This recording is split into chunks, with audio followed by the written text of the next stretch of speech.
that you have created so far with all the HIV content, what would be like one of the most surprising things that you learned? Um,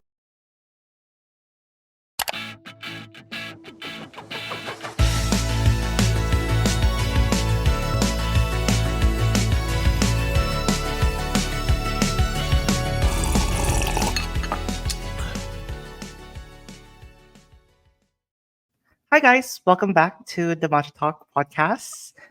Today we have a special guest. He's really well known in YouTube. And because of his advocacy work with HIV and AIDS, and you may know him from the AIDS Day last year with Glad. He did a live via LinkedIn. Please welcome Please Raif. welcome. Yay! Woo-hoo-hoo. Hi, Hello. thanks so much for having me. Hello. How are you doing today, Ryu? And I'm thank you for coming to good. our podcast. So Yeah, I'm so honored to be here. I appreciate you bringing me on. we want to know you as a person as well. Where are you from? Originally, I was born in the Netherlands, which Mhm, is a small country in Europe, for those who don't know. And I came here when I was like 5 years old. I grew up in Southern California, and yeah, mhm. lived here ever since. Living in LA currently. Wow. So you're like you speak like different type of languages as well, right? I Or definitely don't. Um, I know oh, a little bit of Dutch. That's the language spoken mhm. in the Netherlands, and that's about it. Most of my family is there, but fortunately, people in the Netherlands are heavily English speaking for the most part. So a little bit a spoiled Westerner.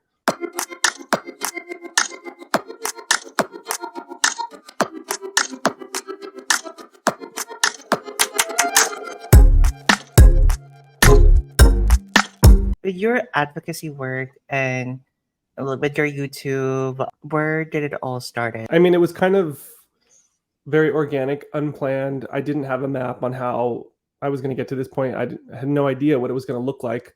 I Mm, just knew when I started to create videos on YouTube that I wanted to talk about living with HIV. I didn't know what I was going to do with that information or how that was going to be of value to other people, but I'm someone who is very like open and honest, and I wear my heart on my Mhm. sleeve. So it was just very natural for me to talk about it. And then also, I grew up doing a lot of performing arts theater. So, and I kind of was missing that in my life at the time. So I felt like being on YouTube and creating videos was kind of like a performative outlet for me. So I could be creative, I could have that performance aspect, and then I could also talk about something that was really like difficult for me and kind of have that catharsis. And then in turn, if that benefited other people, then hey, that was, a double win. that's amazing. When did you find out that you enjoy acting? Oh, well, I'm laughing because I immediately have a memory that popped in my head when I was like, oh, I don't know, maybe like 10, 11, 12 years old when NSYNC and Spice Girls were really big and Backstreet Boys. And I like Yes. loved the music. And so I would corral like the neighborhood kids. At the time, there was a lot of kids on my street, neighbors that were my friends as well. And so I would like gather them together and I'd be like, I want to choreograph a dance and then like show it to our parents. And so I was always kind of like creatively coming up with dances and shows and anything I could think of that was like Mm, performative. So, but it never really clicked until high school when my friend suggested that I join the drama club.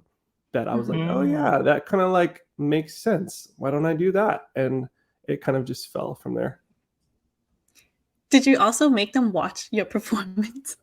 Like Of force course, them? yeah. Like Absolutely. And I was always like practicing, rehearsing just on my own or with my friends. And so like whether or not they wanted to see it, it was always happening.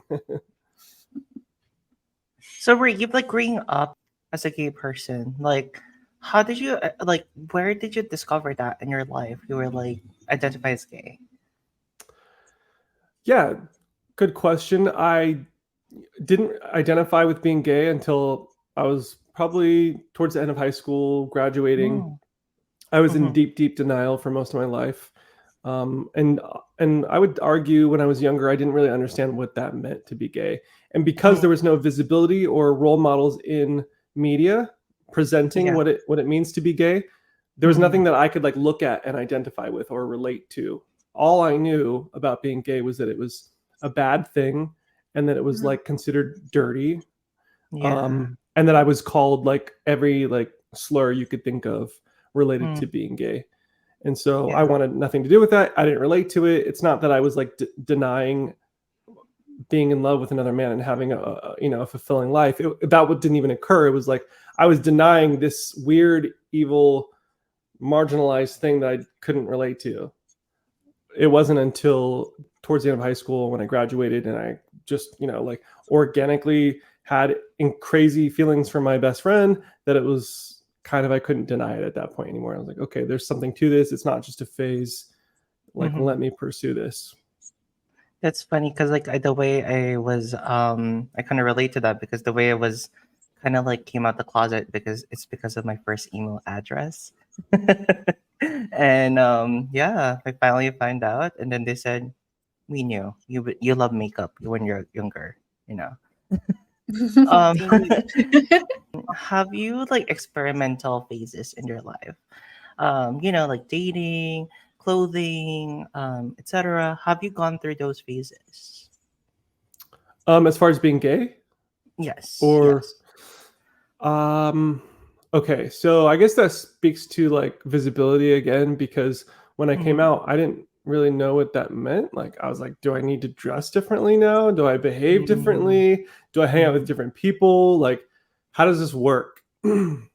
Yeah. And so, sure, at first I was like, I would kind of mirror what I did see in other people, and I started to wear like really tight clothing, and Mm-hmm. I tried like a little bit of makeup, and like, okay, let me try lip gloss, and just really stereotypical things. And then Mhm. at the end of the day, I was like, honestly, a lot of that really doesn't do anything for me. I don't identify with it. I was like, why don't I just not worry about that and just continue being myself and see Mm-hmm. how that fits? And that just made a lot more sense to me.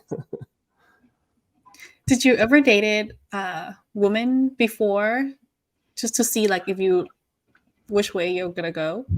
Yeah, I wouldn't even say a woman because it was before I was an adult. So there were girls. Mm. And it was just like kind of awkward, like high school or junior high dating. I Mhm. mean, I dated one of my best friends who was a girl in junior high for like 2 weeks, and it was very awkward. And then in high school, I like went to one of our high school dances with the like this beautiful popular cheerleader that I had a crush on Mhm. for a long time, and she said yes. And I just remember like being insanely bored, like dancing with her at the dance. And I just kind of like at some point I kind of like drifted off and just like hung out with my regular friends, and we This didn't is say not anything to each other after that. No. this is not the cup of tea that you Do you think live. that they noticed that like in you at the time that you weren't into girls? Others, Yeah. yeah, I would say everyone else was like completely not surprised when I came Mm, out. Everyone else knew before I did. Even my Mm. mom was like, I, well, at the time she said it very like vindictively, like, oh, I knew. I always knew. She Like, was prepared. okay, gold star for you. Oh, you're trying to figure this out on your own. Everybody else is like see through you already. Yeah, we're like, I remember sitting down with a bunch of my old like drama high school friends and very like somberly letting them know. And they're like, yeah, we know. Okay, next. And I was like, oh, okay, So, cool. would you say that was it difficult to come out to people around you? Since Yeah, it they was kind of very know. difficult because mm, I had, I had this identity of what it meant to be gay for all my life, Mhm. and being ridiculed and insulted and bullied for years and years related to that. It was very hard to say. It's almost in a way like you have these people who like bullied you and treated you badly and mhm, mhm. hurled all these insults at you, and then in the end it's almost like you're saying, you guys were right. I am all these things that you have said, and I deserve the way you treated me. and I'm the fool for not knowing it and realizing it sooner. It's like there's kind of, you have to deal with that a little bit. And then on top of that, I was heavily going to church at the time because everybody in my drama program in high school were heavily Christian, and I loved it. It was great. And I loved going to worship every week, and I was doing theater in the church, and I made like what I considered like my family, church family. And so by the time I came out, I was, guided to say that, I wasn't born this way. It is a sin, but I can change it. And so from that point, when I came out to the elders in my church, they said, we can help you with that, and put me through basically conversion therapy. I didn't have a name for it at the time, but that's exactly what it is. It was conversion therapy. And so when I came out to my parents, I told them that I was gay, but in that moment, I also said, but don't worry, because I'm going through this program at church and I'm going to be straight. And they're like, okay, great. We support you. Wow. But the conversion therapy, I'm so like intrigued because I keep hearing about it and never experienced it. But yeah, what is it like in there? It's I'm sure it's different everywhere you go. And it was less, it's not like I went to a camp and went through conversion therapy. There's different like levels of intensity there. It was just kind of woven into my life as it was. So there was different components to it. Like I would have a one-on-one every week with my pastor, and he would give me homework and tell me like I had to abstain from any kind of like self-pleasure, and pornography had to be cut out. If there was anybody in my life that I was like attracted to at all, I had to remove them completely. So, and there was this guy that I had like fallen for, like, that first initial, like, oh my gosh, this is like real. And like, and it was like a love at first sight kind of thing. And we, were very connected, and I broke it off instantly. So that's traumatizing to have someone that you respect tell you to do that, and then also to do that to yourself is traumatizing. And it's hard. I had to read Bible passages every week, and then I also had to go to another group therapy session, and that was for sex addicts. So there were, like maybe 10 or a dozen of us guys of varying ages, and some people were like adulterers, and some people had other sexual like compulsions, and then there was 2 of us, and we were gay, and that was like our addiction. Oh, okay. Wow. When you came out of high school,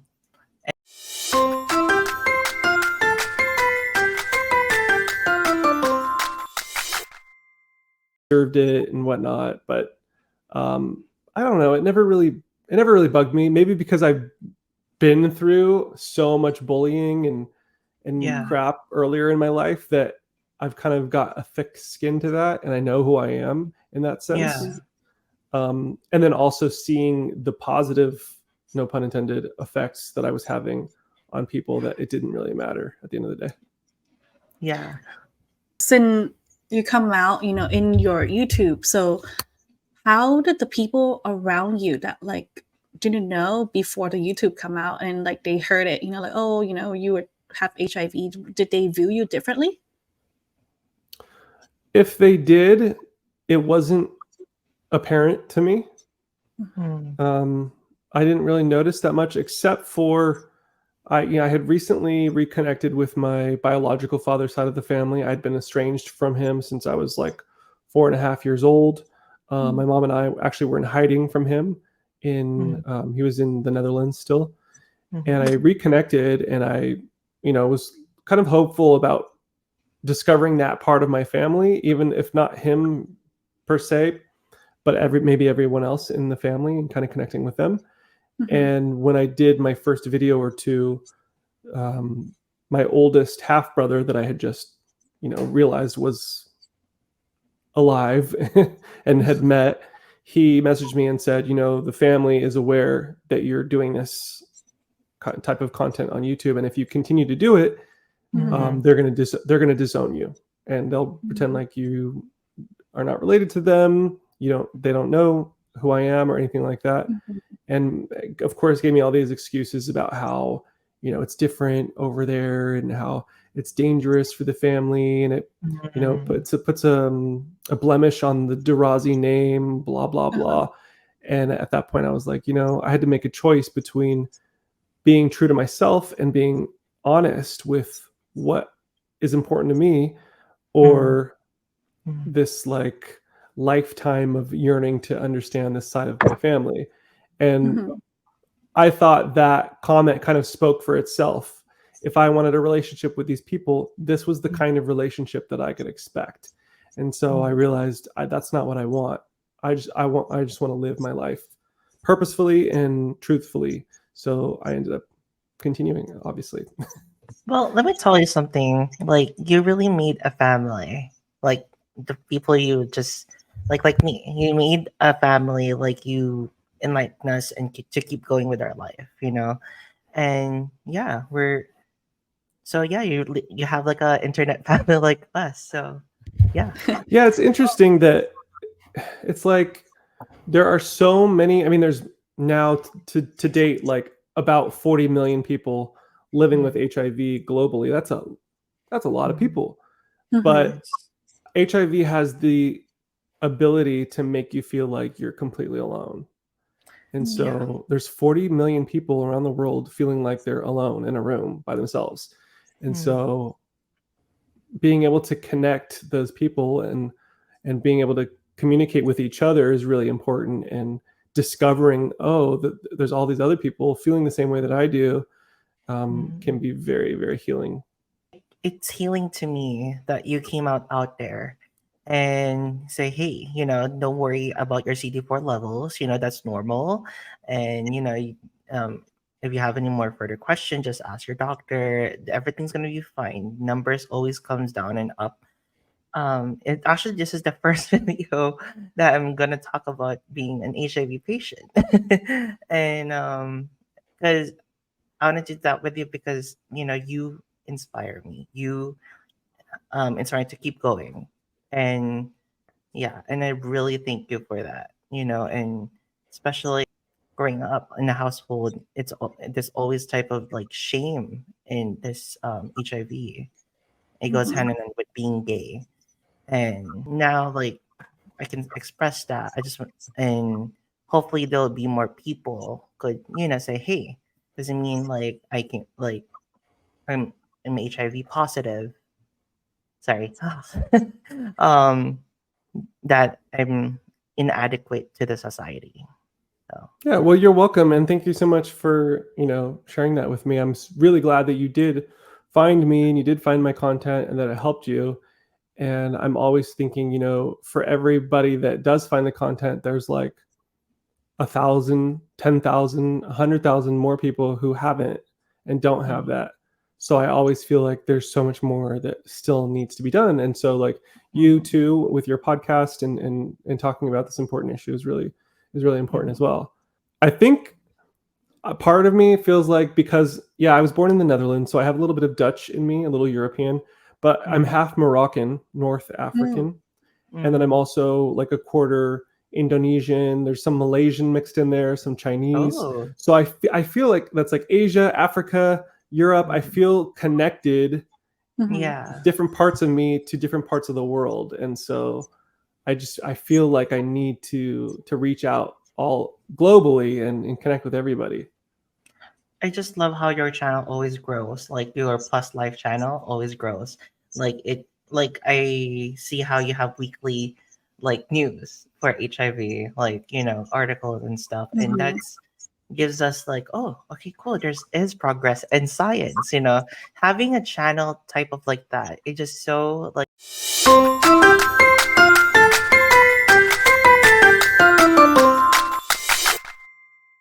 inspirational because like it give us like, oh cool, like I can just go to this one person and then and I was just every once in a while I'll go on YouTube and I'll like search for like HIV related terms to see what kind of content is out there. And I was kind of disappointed because I searched HIV and I was expecting and hoping to see a bunch of content of like different vloggers and YouTubers, young people talking about it.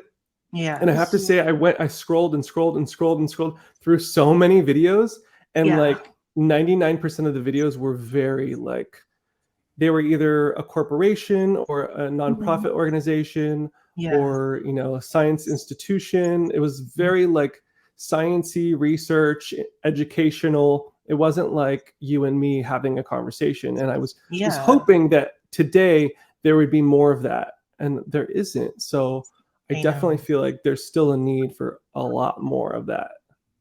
I think so too. And can I tell you a little bit of my experience about, like, you know, like I tried to look for support groups, you know, it's such the hardest thing to do. It's the hardest thing to do. People like either they just cancel it and stuff. But with your video itself, like it felt like you're there with us. You know, like I was actually going to Strap Clinic in San Francisco. I was playing your podcast that you were in, and it felt like you're there when we going to my doctor's appointment. And I just felt like, oh, okay, I can do this. I got this, you know. And I really hope there is more like content creator, like other than you and Tita Ida. Tita Ida is actually one of the HIV positive advocacy as well here in San Francisco. Shout out to her. We need more people out, you guys out there to tell us and, you know, communicate and be a community. There was an interview on a podcast show, and you said about your CD4 was so low to the point that you were about to die. What was your thoughts like during that time, and how did you like continue on thriving? Yeah, so when I first got the news, I was like, oh wow, like I'm gonna die. So what do I do for the next 2 to 3 years? Do I finish school? Like, do I go to work? Do I just like sell anything that's worth money and like go travel the world? Like, what do you do when you know you're gonna die in 2 to 3 years? What's my bucket list? I don't know. And then I, of course, learned that I'm not gonna die. And so once once I realized it's not a death sentence, I kind of went the other extreme, and I was like, man, I'm just gonna do me. I'm gonna live my life. HIV isn't gonna control me. And it was like, okay, that's a good mindset to have. It's like empowering, but you have to also be mindful of like, where is your body actually at? Like, what are you really capable of? It's like it's like not having gone to the gym in like 10 years and your body's weak, and then all of a sudden you're like, I'm gonna bench press 400 pounds. It's like, if you do that, you're gonna hurt yourself. And so when I was like, I'm gonna just live my life and HIV isn't gonna control me, I was invited to go to a wedding on the island of Kauai in Hawaii. I was just taking medication maybe for like a week or two. I had got antibiotics. Like I was like, my doctor was like, you cannot eat an egg that is not fully cooked. You cannot eat meat that is not fully cooked. You cannot eat sushi because your body is like a petri dish. And if you get anything, you could end up in the hospital and die. So that's where I was at. And then I was like, okay, I'm going to go to Hawaii. Woo! And all of my friends were like, we're going to go on this epic 4-mile hike into the jungle to this waterfall. And I was like, I'm going. This is going to be amazing. And I went, and it was like, it was incredible. It was amazing. And then I got back. And then like within the first hour of getting back, I started to notice I had all these like rashes on my feet. Anywhere that a little rock, like in the little streams that we crossed, or a branch in the jungle, like rubbed my leg, I suddenly had a mark of rash. All the bacteria, everything was just like feasting on my body. And then because it was sunny on my whole entire back, covered in blisters, completely in blisters. So I was like in the bathtub, cold water running on me, like I thought I was going through it. But in hindsight, I'm glad I did it, but that was a very dangerous thing for me to do. And so I definitely recommend for people who are going through something similar, definitely listen to your doctor, take your medication as prescribed. It's good to have a self-empowering mindset, but also be mindful of like where your body is at and be careful with yourself. You gotta know. You have to know your boundaries. Yeah. Not only that, like you must have like a really supportive like surrounding for you as well to continue that too. You know, like it's just not you. Also, you need like a very positive, not pun intended, environment too. You know what I mean? Like, yeah. Yes, and Yeah. that was a function of me being very open about myself. Like I can't keep secrets. I don't like keeping secrets. I Me don't like too. hiding things. So I have to like share. I have to share. So whether people wanted to hear it or not, like my coworkers all knew, my family knew, everybody knew. And because of that, I felt free to just like kind of be in it. I didn't have to sit and like worry about hiding things and like Yeah. any of that. I would like you to go back a little bit and talk about your symptom that you had that made you have to go to hospital and get this checked out, and to the people out there that what kind of symptom that they should be concerned if they have this kind of symptom that they should go check out.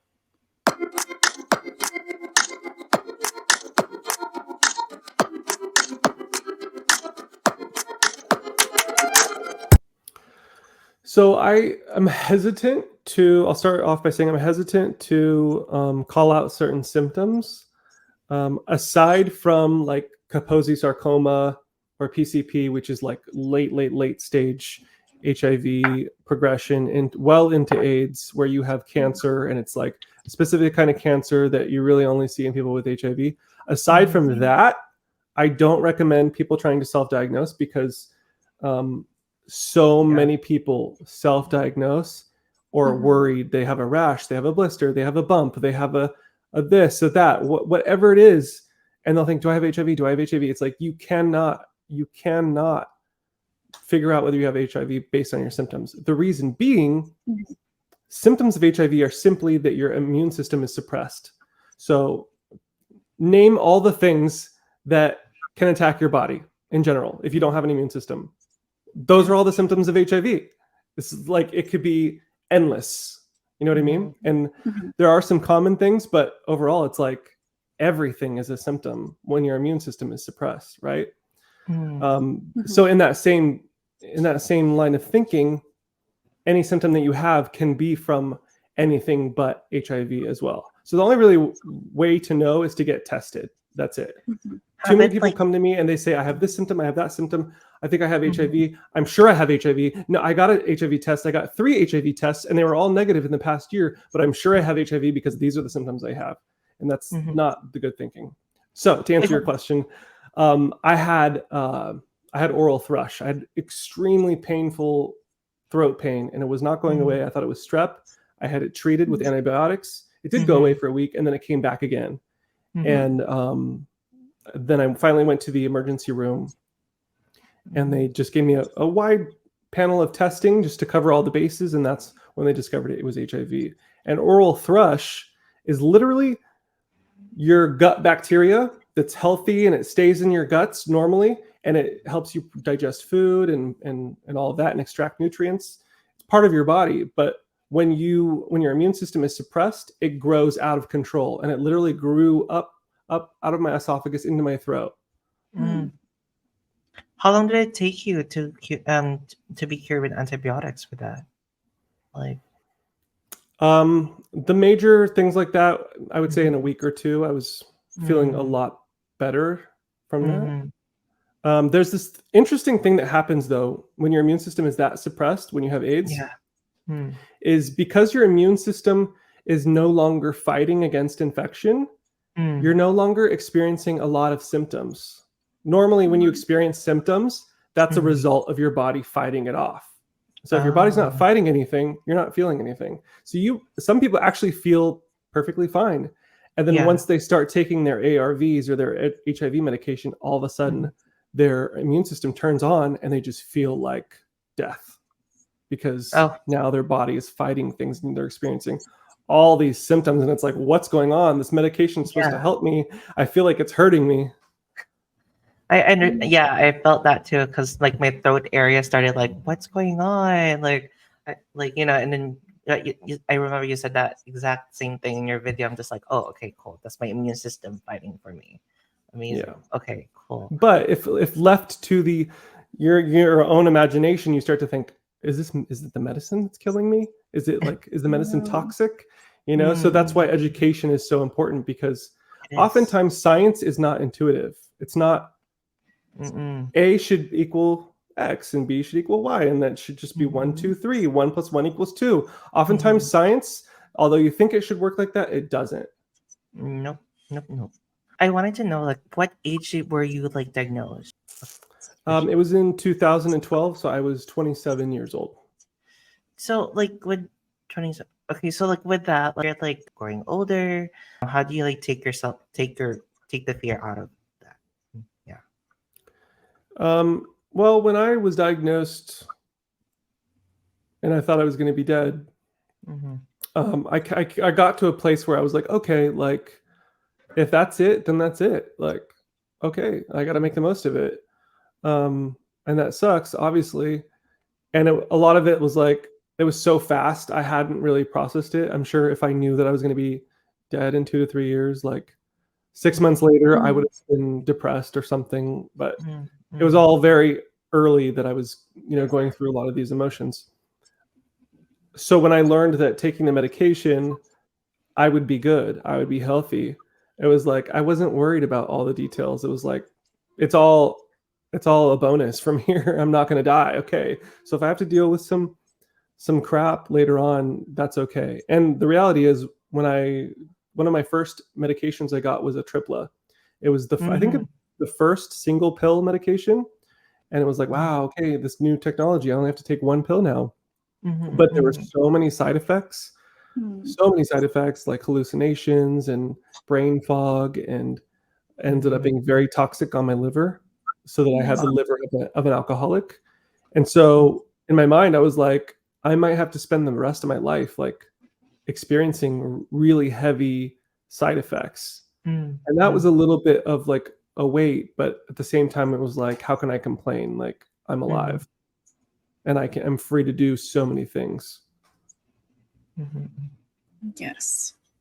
I love that, because like for me, like in that, like I'm in 27 and transitioning to 30, like it just scares me to be like to age. It has that a fear in the back of my mind, and having someone like you, positive outlook in life, is such a refreshing. And first of all, like 30 is so delicious. I love being in my 30s. When I was in my 20s, I was like, oh my God, like 30, I'm gonna be like midlife. Like, there are so many things that like should have happened by the time I'm 30 in my mind. Like, I should be well into my career. I should have like this great relationship. I should be like accumulating wealth and all these milestones and things. And I was just like a complete mess.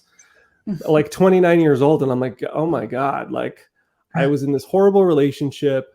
I don't have any money. I'm struggling. I don't know what I'm doing with my life. I don't have like a clear direction. I have not reached any of these milestones. And now I'm about to be old. Like, what the hell? This is not how life was supposed to go. And I hit 30, and I remember like something just clicked. And it was like, I hit 30 years old, and I was like, all the stress of becoming 30 like left. It's like, I'm 30 now. And it was like, all of a sudden I experienced this like freedom of like, wow, like I'm an adult. Like, I'm not a kid anymore. I'm not a 20-year-old. Like, get that away from me. And it wasn't until I hit 30 that I really like focused my life and my energy. And suddenly like I was working hard. I was disciplined. I was motivated. I was passionate.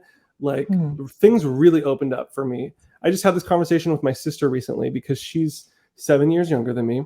So she's like 29 years old, getting ready to turn 30.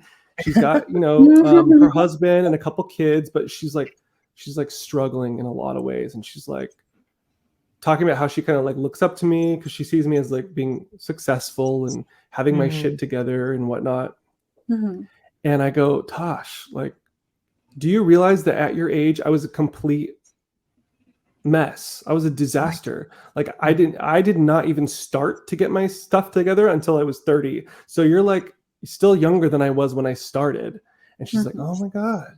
And she's like, you're right. Oh, wow. I was like, yeah, like take that pressure off. You have so much time. Thank you for that. It means I a know. lot. Thank you. We're all talking about it sometime of like, oh my God, we only have like a couple more years left before we entered a number 3. You know, it's like low key, kind of like stressing, but it's like, what am I stressing about? But I think it's the pressure of to be successful Yeah. or at least be financial stable, Secure. have a Yeah. good job. But I mean, it is stressful, but I feel like we'll figure it out. And the reality is, like, achieving quote unquote success that our parents had and that their parents had before them, was the reality of it is so completely different. Like, wealth inequality in the US and around the world has skyrocketed.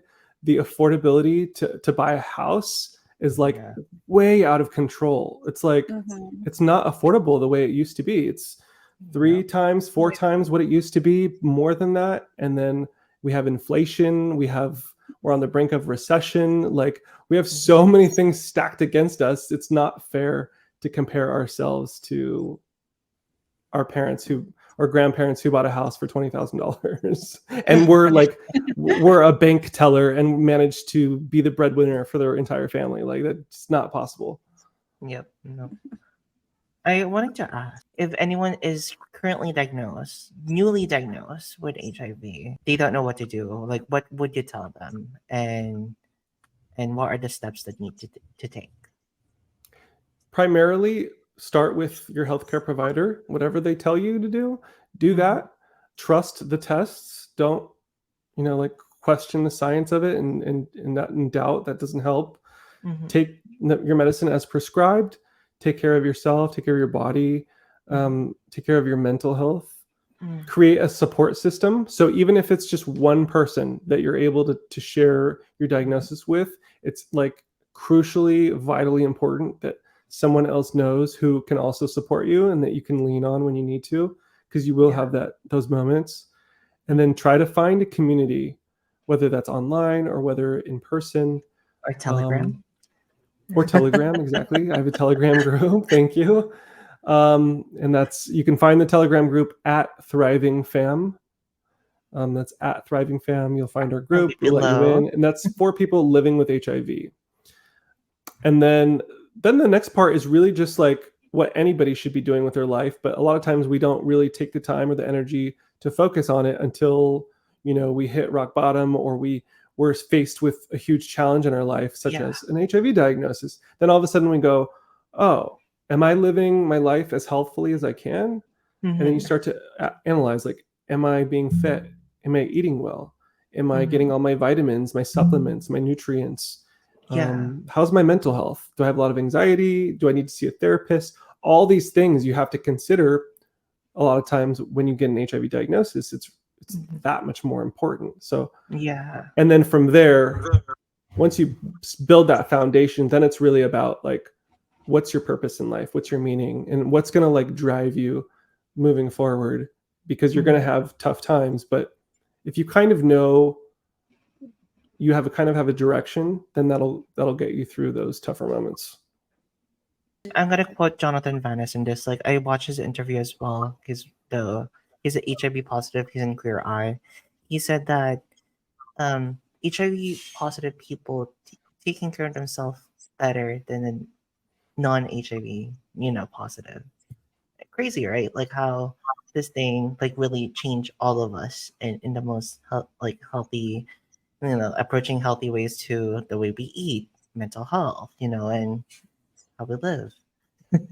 Yeah. It really can. It presents the opportunity, at least. I like to say that not just what doesn't kill you makes you stronger, but what doesn't kill you and corrupt you makes you stronger, because things can bring you to the brink of death. Things can really try you in life, and you really can go in two different directions. It can corrupt you, and you can become a victim, and you can let it destroy you and your life and your relationships and your happiness, or you can go the other route and really become empowered by it. So it's not just about surviving. It's like you have to survive and also not let it, like, destroy what makes you who you are.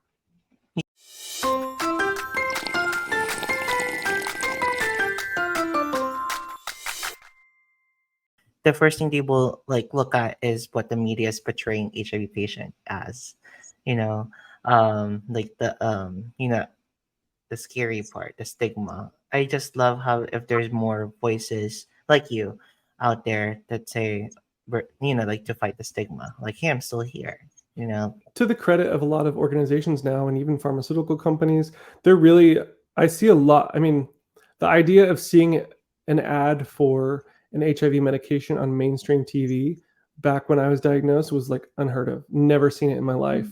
And then like I started to see these ads and I'm like, wait, is this like a targeted ad that I'm just seeing that's just for me? And it was like, Yeah. no, this is like an ad that everybody sees. And I was like, wow, this is insane. And they are purposely going out of their way to make sure that the representation in the ads are inclusive and diverse and really representative of people who are living with HIV. So there's a lot of progress that's been made.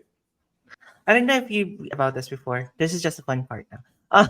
Have you heard of Charlie Sheen, the actor? Yeah, of course. Okay, there was like a video in YouTube, and that he went to Mexico, a doctor. I don't know you heard of this before. That he stopped taking his ARV, and he was like, doctors claiming like, oh, you'll be cured with my method and stuff like that. And then when he came back, crazy, right? There's so much doctors out there that says I can cure it for you. Like, is that something he said that he himself? That's what the did? doctor said to him, and he stopped taking ARV. But did he say that he went and then he stopped taking ARVs? And yes, he did. Yeah, in an interview. Yeah, and yeah, it's just mind blowing. Like, like there's so much information out there that's like, yeah. There's a lot of information, and there's also a lot of misinformation, and there's a whole industry that's kind of learned how to profit off of misinformation. Mm-hmm. And sometimes you'll see people or read about people who went off their medicine and they were fine, and that's not entirely false. Like, there are people who can live for 6-10 years plus, and the HIV doesn't do anything that whole time, and then it doesn't start progressing until like a decade later. And then there are some people who are classified scientifically as elite controllers, and these people have a natural ability to control HIV in their body and don't ever need ARVs. So there is a small percentage of people who fall into that category, but by and large, when people are talking about that online, they're trying to like sell you like snake oil and get you to buy some kind of like herbal concoction, and essentially WhatsApp them money around the world. Dr. I don't know, Sebi, Dr. whoever, who is selling their proprietary like green herbal concoction that's in a like used water bottle with no label on it, and trying to get you to send them money. Like, it's gross, and they're feeding on the desperation of people everywhere who just are scared and want a quick, easy out. Yeah. There's like other like of your fans or followers that comes to you and say, hey, is this real? Is this like, and then do you like research with them as well? It's like, no, it's not real. Yeah, I mean, as far as the herbal cures go, yeah, people occasionally do reach out about that, and I don't do any research on that because I just don't need to at this point. It's pretty self-explanatory. The thing that I think is more insidious and dangerous is AIDS denialism and HIV denialism, and people who will say that either AIDS doesn't exist, it's made up, and the thing that causes AIDS is the medications that pharmaceutical companies give us. It's like this conspiracy. Or they say that AIDS does exist, but it's not caused by HIV. Either way, those are both really destructive narratives, and oftentimes they cite studies and they cite research that's been long disproven, or there are some people who denied that HIV exists that actually are dead now because they stopped taking their ARVs and succumbed to AIDS-related illness. But people will still refer to that person as having proven something. It's like, we've got RFK Jr. running for president now in the US, and he is a vocal AIDS denialist himself. So the fact that we have a presidential candidate who denies that AIDS even exists is frightening. That's crazy. Is there any upcoming events in December for you? I'll be creating content every week until then. Yes. Hopefully at least. So what I'm doing now is I'm basically doing a weekly HIV news video, and then I'm also trying to do a weekly interview with either a scientist, a healthcare professional, an advocate, someone in the HIV world that could kind of like shed light on something that we don't really understand yet. Talking about clinical trials, things like that. And then I'm also now working towards, because in the beginning I did a lot of like vlog style content. So I'd like to kind of revisit that and share more on a personal note, my own thoughts and feelings and like things that I learn about, and share them more informally, kind of like sharing my life and stuff like that. And I would like to get back into bodybuilding because I kind of dropped off on that with the pandemic. So I'm working on getting back into shape and losing weight and all of that. So I'm sure I'll be sharing that whole journey as well. So that's basically what I'm focusing on with social media. So with all the video that you have created so far, with all the HIV content, what would be like one of the most surprising things that you learned?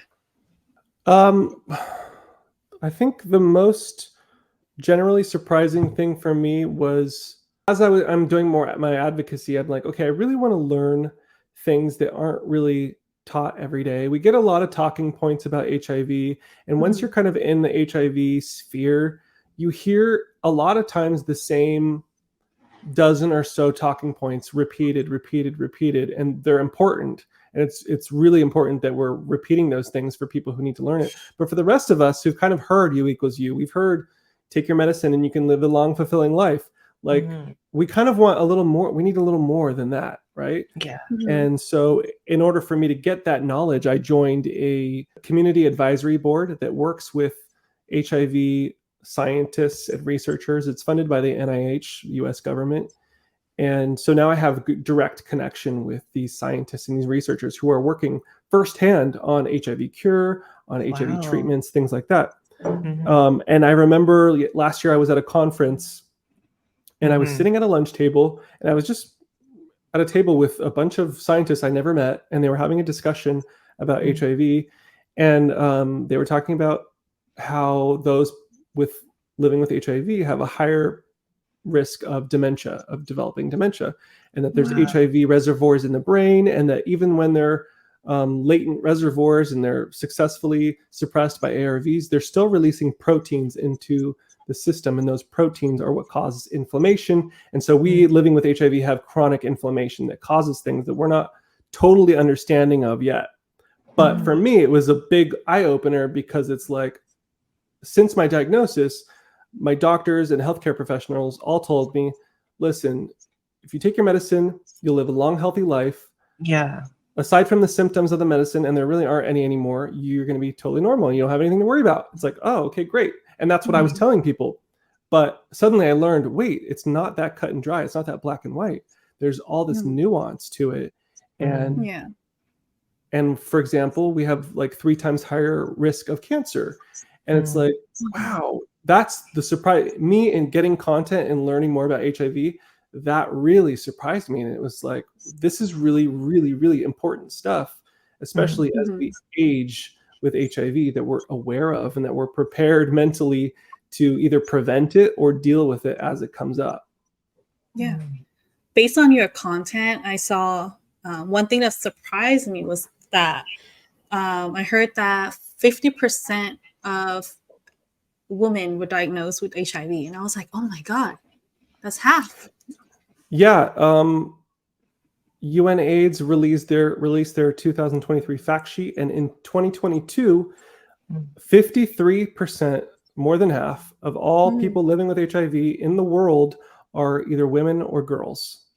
Yeah. Wow. That was surprising. So the stereotype that it's like a gay disease is totally blown out of the water Not by true. that one statistic. Yeah. That's why I'm like, oh my God, like no one ever say that. You know. So that was very interesting. Yeah, it's very eye-opening.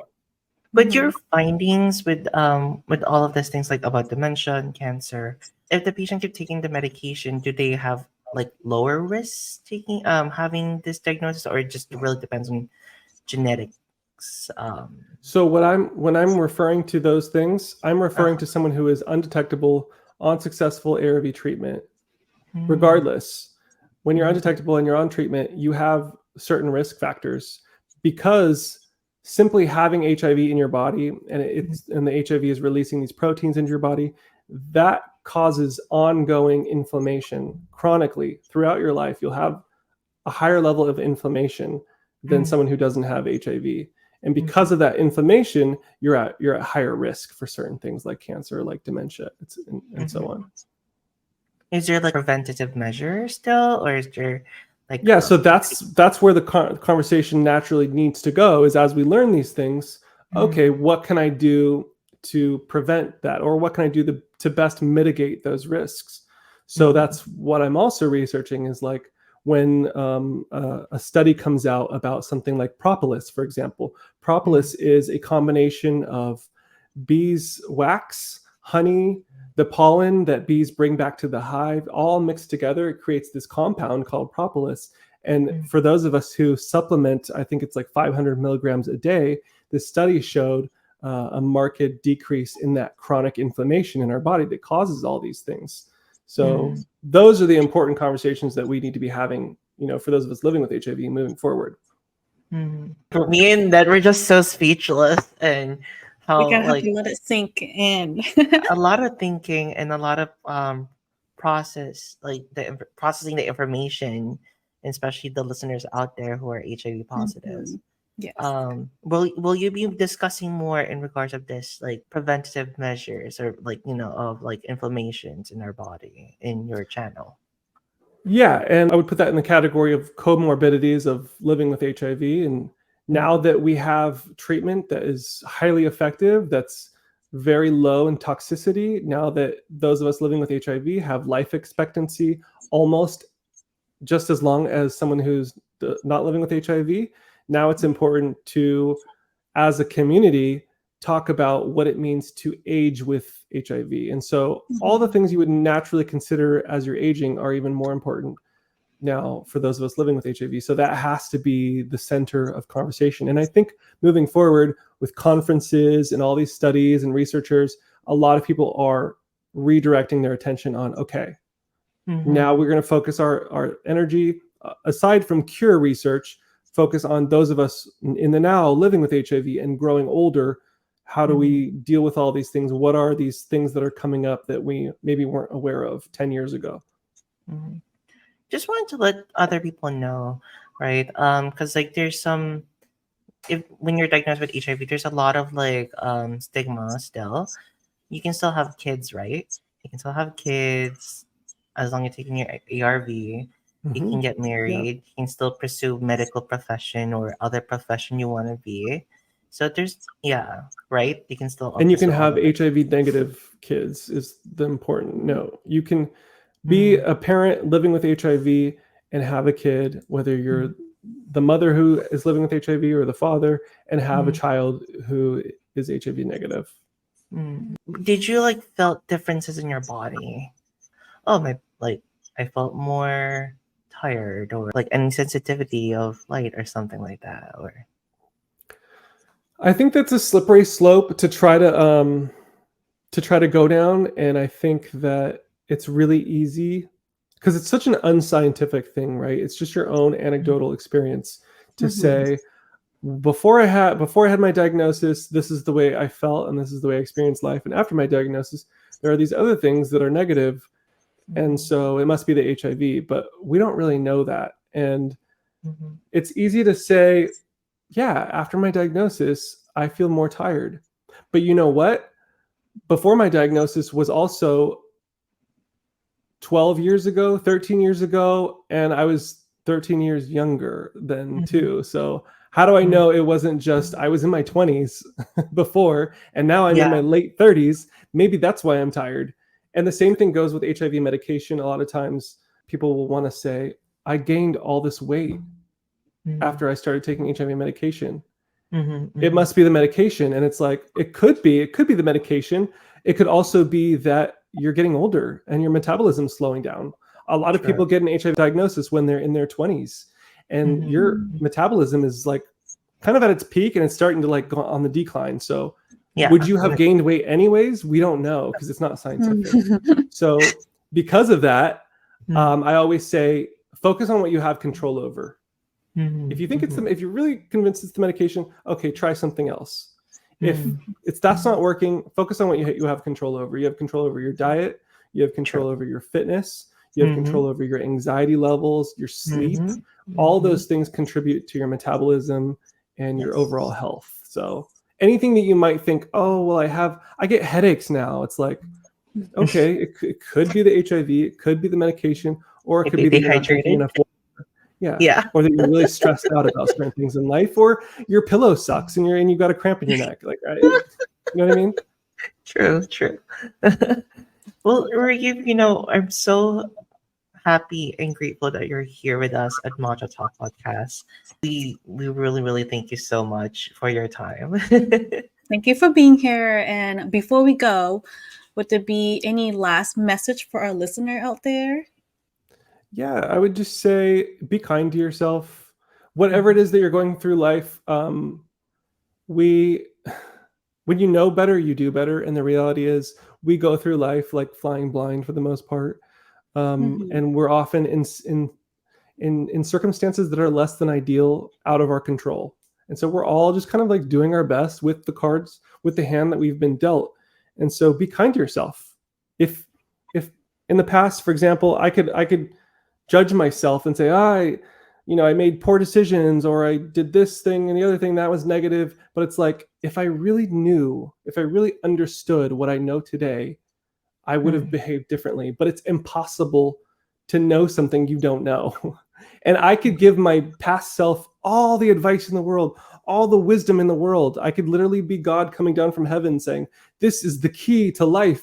But if I don't deep down in my emotional self, in my intelligent self, understand something, it doesn't matter. I'm going to go through whatever I need to go through until I learn it from experience. With that said, if you're not who you think you should be at this point in your life, like, take a breath. Like, it's all good. And the reality is we are much more likely to change when we're relaxed than when we're tense. Just relax, take a breath, and allow things to happen naturally.